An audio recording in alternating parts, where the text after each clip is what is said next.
Well, hello and welcome to another episode of Clear Your Path to New Beginnings with me, your host, Tori Sachs. And today we're going to talk about specifically the November energies.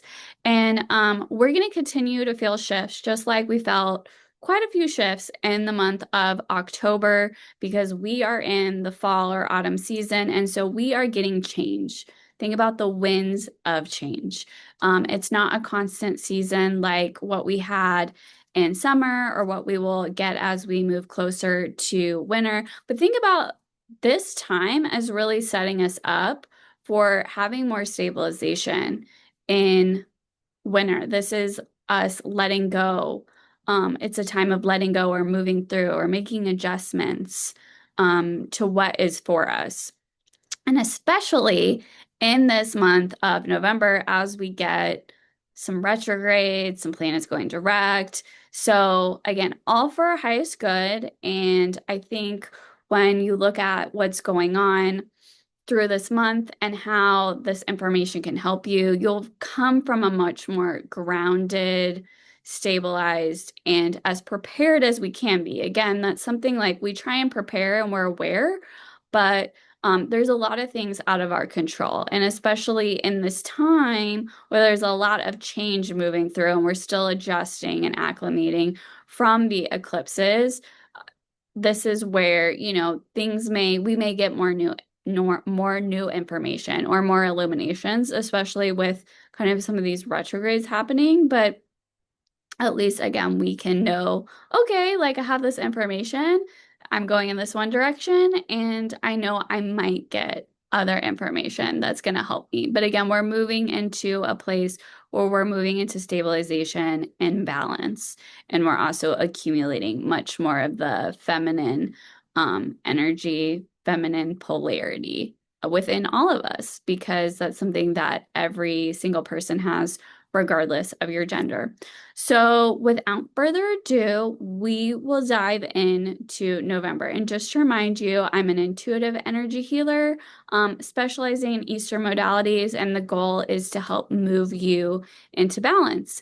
And so, Reiki Master, crystal healer, and also Vedic astrologer. So, let's dive in. Okay, so the first thing that's happening in November is that we are in, and it's really the whole month of November, but we are in Mercury retrogrades pre-shadow. So he will go retrograde later in this month, but we are in the pre-shadow. So I just want you to think like the whole month of November is really going to be themes around Mercury retrograde and the mental body. And I'll go dive more into that in a minute. So the first main transit for the month of November is the full moon, and this is happening on November 5th around 7:18 a.m. Central Standard Time. And this is happening, the moon being in Aries, the sun being in Libra, the moon being in the nakshatra or area of the zodiac called Bharani, and the moon and the sun, excuse me, being in um Swati in Libra. Okay, so and overall themes are going to be centered around Aries, which has to do with the self. If we look at traditional placements in the zodiac, and Libra has to do with our relationship with others.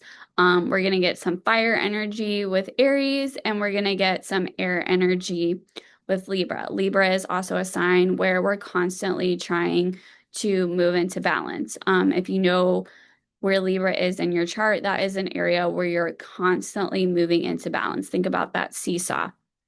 And then Aries is going to be like, well, I'm ready to impulsively dive in headfirst to something, kind of like a damn the torpedoes energy. And okay, we'll deal about consequences later. So that's going to be the overall theme. But then looking at much more granular themes. So we have the energy of Barney, which is the symbol is the yoni. So that has to do with a lot of creation energy.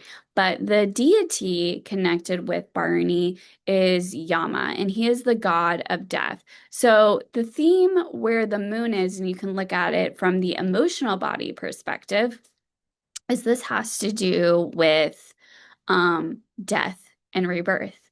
That what we are holding on to that maybe is not serving us, that needs to die, needs to no longer be a part of our life, we need to let go and return to the earth. Again, like all these themes that have to do with the metal element in Chinese medicine, the lungs, the large intestine and the skin, that letting go, releasing, so that then we can move into a space of creation. Again, thinking about the lungs, we exhale and we get rid of stale, stagnant energy. And when we inhale, we get re-energized and we're able to create.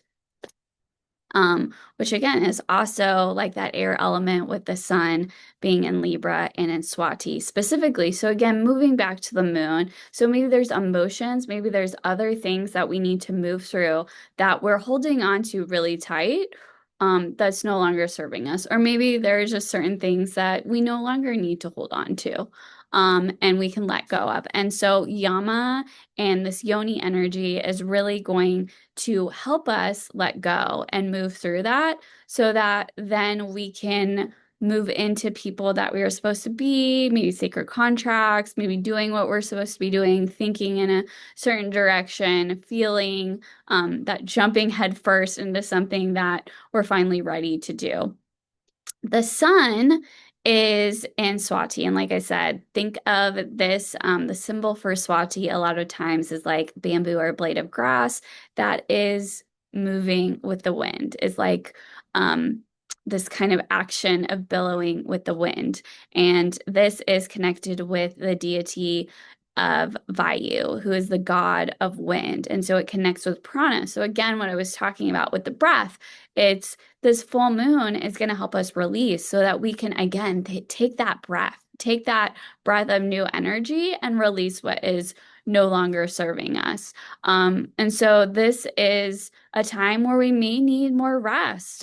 Just thinking about where the sun is placed and how the sun functions in the sign of Libra, and all this like moving about and just other certain things as we're going to then gear up for Mercury's actual station direct a few days after that, but it's in this cycle as well. So we might notice that there's a lot of change and it might feel at times a little overwhelming with the air element, because the air element can also be connected to mental energy and spin us up a little bit. So during this full moon, this 2 week time, it's going to be really important for grounding practices, connecting with the prana, with Vayu, the god of wind, and that energy that sustains us.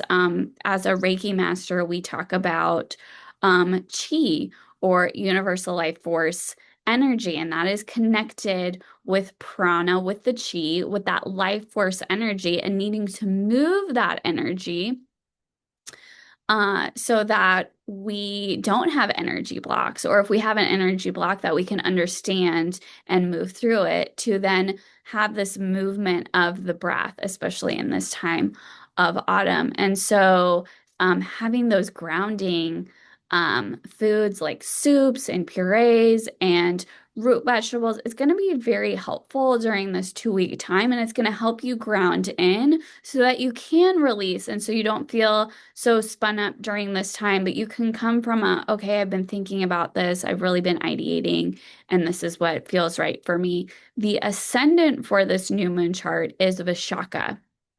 And so Vishaka, a part of this is also in Libra, again, more air element. And this is connects with splits or crossroads. So again, maybe releasing paths, or again, with that releasing of ideas, kind of like in a way returning it back to the earth to get buried so that it will then later come back in new ways. But maybe releasing ideas or way of doing things, or choices that you made, and taking a new path forward during this full moon. So that's the overall energies for there. And we have that starting again on November 5th until we get the new moon on the 20th.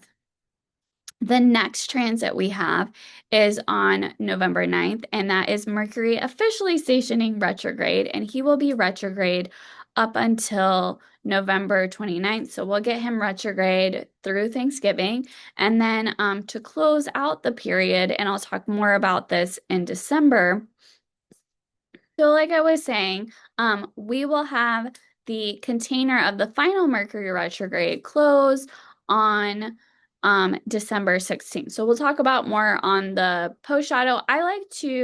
Personally, I like to track all of a retrograde cycle with Mercury, specifically during the retrograde and the post, just because I found that it's just much more helpful. Yes, when he is retrograde, we're getting the intensity of it, we're getting that internal energy, but the illuminations before and after are just as important. And sometimes when he's direct, but things are finally kind of shifting and moving around, um, a there's a lot more fluctuation, at least in my life. And so it's easier just to know, okay, well, like we're still in the post shadow.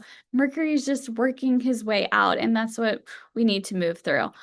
So this is actually, he's not in one sign when he retrogrades. He starts in Scorpio in Anurata, and then he will transit back into Libra and Vishaka, like what I was just talking about a little bit.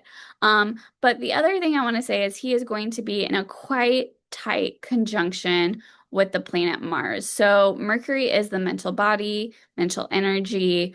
He's also connected with the air element. And because Mars is a fiery planet, we also connect Mars to being like this intensity. Sometimes Mars can be anger, and can come out sometimes as much more violent than we might have intended. He's also the soldier of the zodiac, and sometimes we equate Mars to like punctures, right? So, like, here's an example. Like, Mercury is the skin, and I've noticed like I've been more inflamed, like with my skin.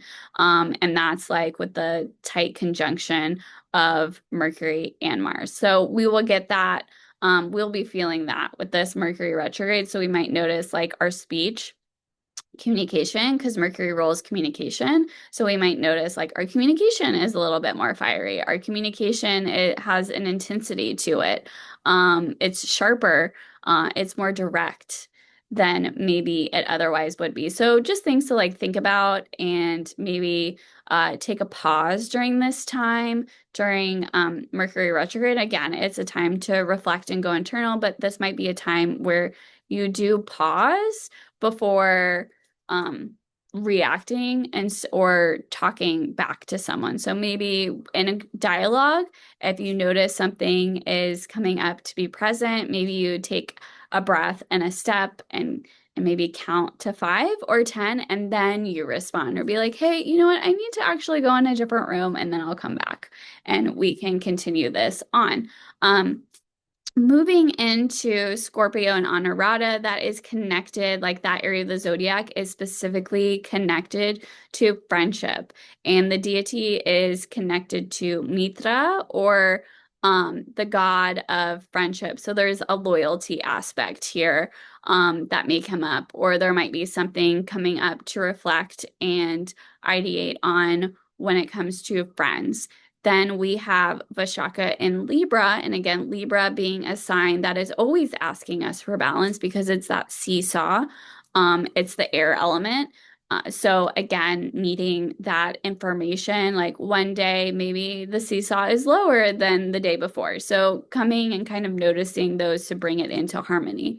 But Vishaka specifically deals with splits and crossroads, like I talked about. So the themes that might be coming up for you, and again, if you know where this area is in your chart or in your body, that's going to be a little bit more helpful, but we can still look and be aware of these themes even if we don't have that information. That's the amazing thing about being aware and empowered, even though we may not be able to plan, or plans may change. Um, because we're in a retrograde, because we're dealing with Mercury, this is just something to be like, okay, well, this is what I think might be coming up, and oh look, this changed, or cool, it didn't change. Other themes during a retrograde, for example, will deal with not being able to complete something or getting more information or illuminations. And so that's why sometimes things are more of like a culmination from the end in the post shadow, or maybe a previous Mercury retrograde, we're finally completing something in this retrograde cycle.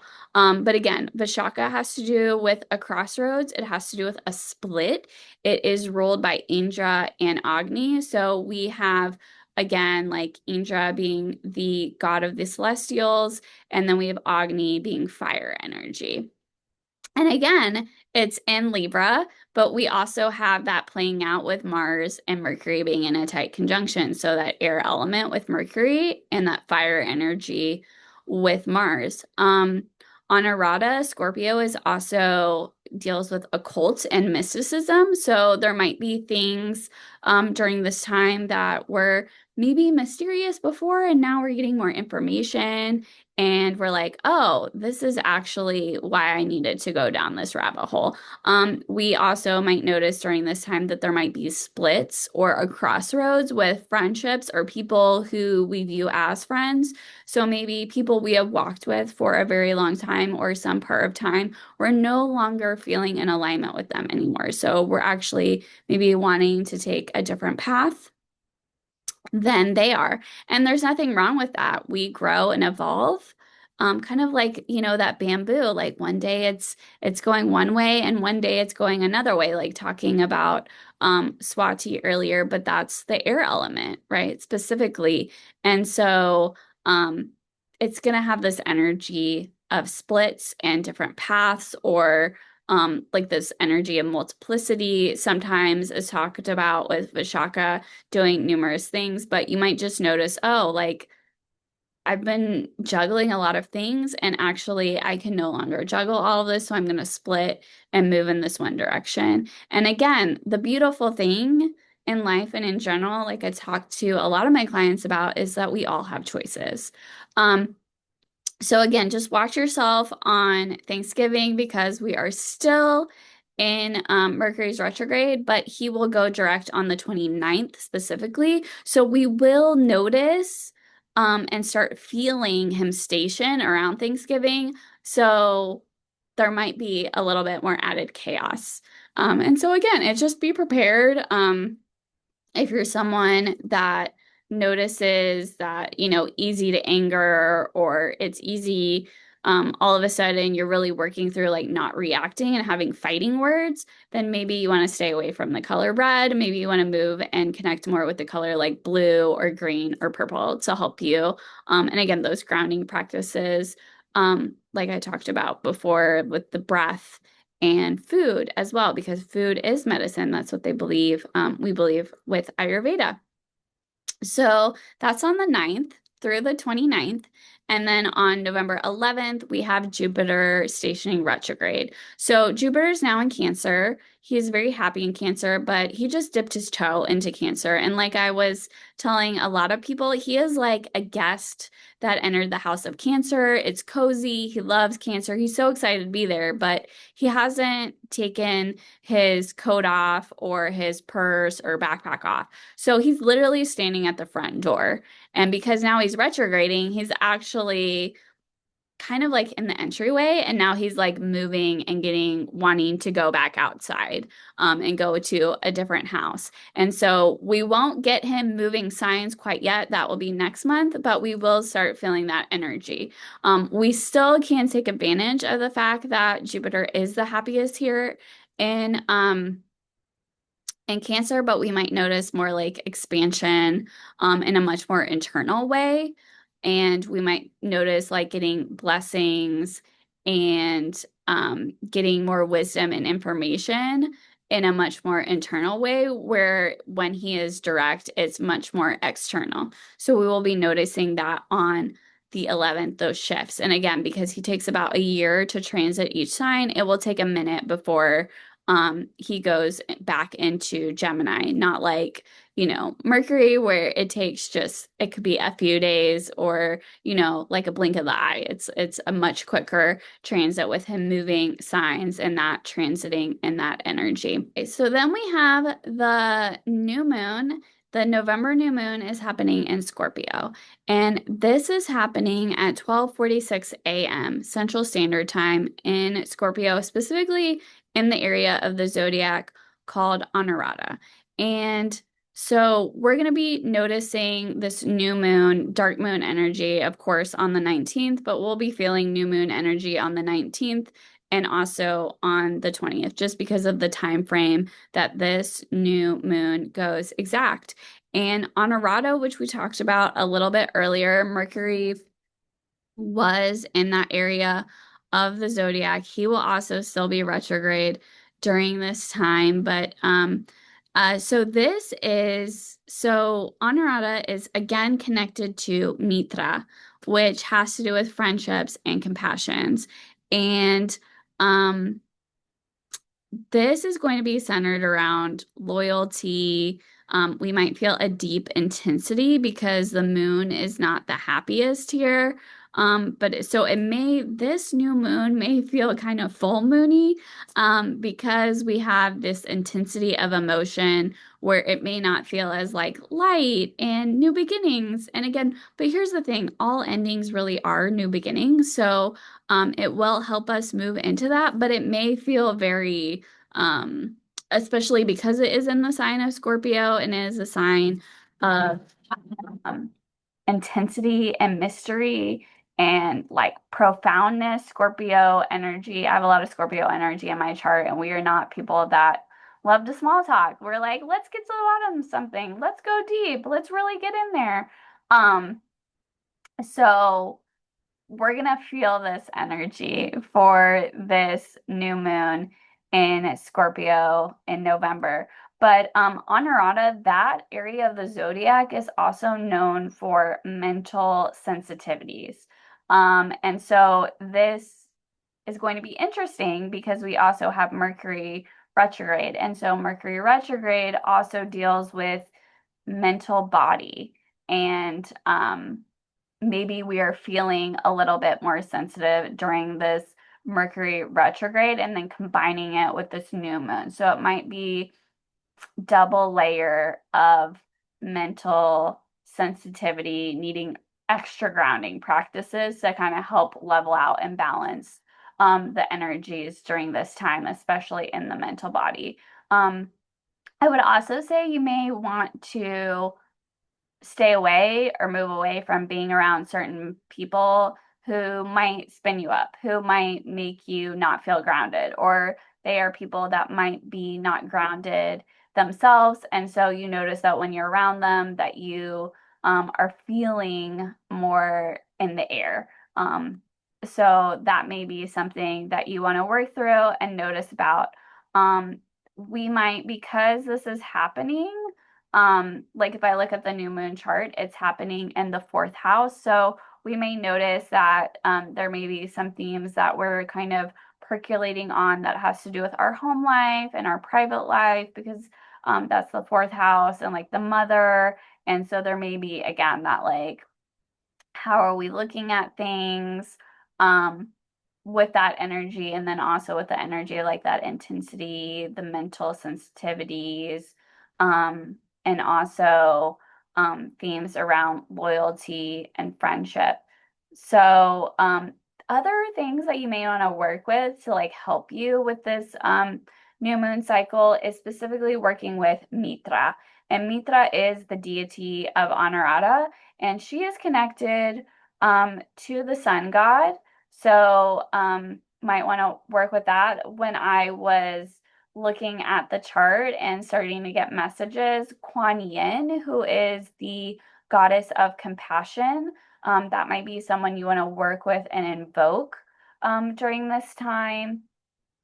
And also, the good news that's going to be helping this is that this area of the zodiac is ruled by Saturn. This nakshatra is ruled by Saturn. And so we are going to start feeling Saturn's station because he will station direct on the 27th. And so we might start feeling that station. So even though mentally we might be feeling a little spun up, we just may be feeling a lot. We might be feeling a lot because it's a new moon. So we've got the emotional body with the moon. We've got the physical body with the sun being there in the same spot, although the sun is much happier in Scorpio, and we'll also have Mars there as well in his own sign. So that will lift this up in this moon energy as well. And then a few days later, we will have Saturn station. So we'll be feeling this energy of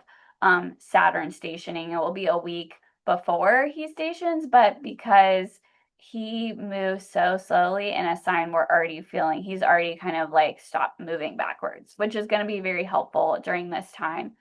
Again, I think like notes that I have here when I was looking at the chart was that I really don't want you to work with this new moon for just 1 or 2 days, but work with it more in a 2-week cycle just because of the themes coming up with Mercury about to go direct, Saturn about to go direct, and like we're going to get so many illuminations, right? And new moons are about illuminations. And so, really looking at the shadows in this sign of Scorpio that is connected to the shadows and how the shadows and shining a light on them is going to help us illuminate and move through this energy and really help us with Anurata and this new moon in Scorpio and connecting.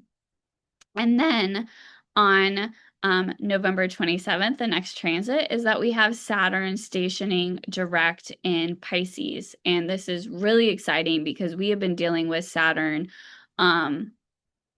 retrograde since the summer, and it has been all about restructuring.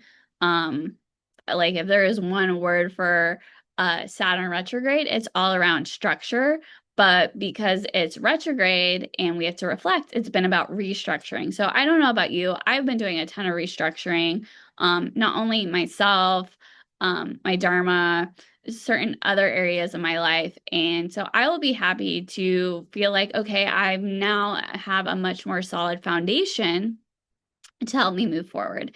And that's what Saturn is asking us to do with his retrograde, is to really, when we restructure, it's because the foundation wasn't in the best state for us. So that's happening on the 27th. That happens to also be Thanksgiving if you celebrate here in the United States or other places if you just celebrate Thanksgiving. So maybe we can be grateful that Saturn is stationing direct on this day. I will say, because Saturn also deals with work and authority, there may be some things that come up that you have to deal with unexpectedly. Again, we also have the Mercury retrograde story tied in there as well. So we might be feeling that as well. So again, just to go over your transits for the month of November, and again, we have 2 planets going retrograde during this month and 2 planets going direct.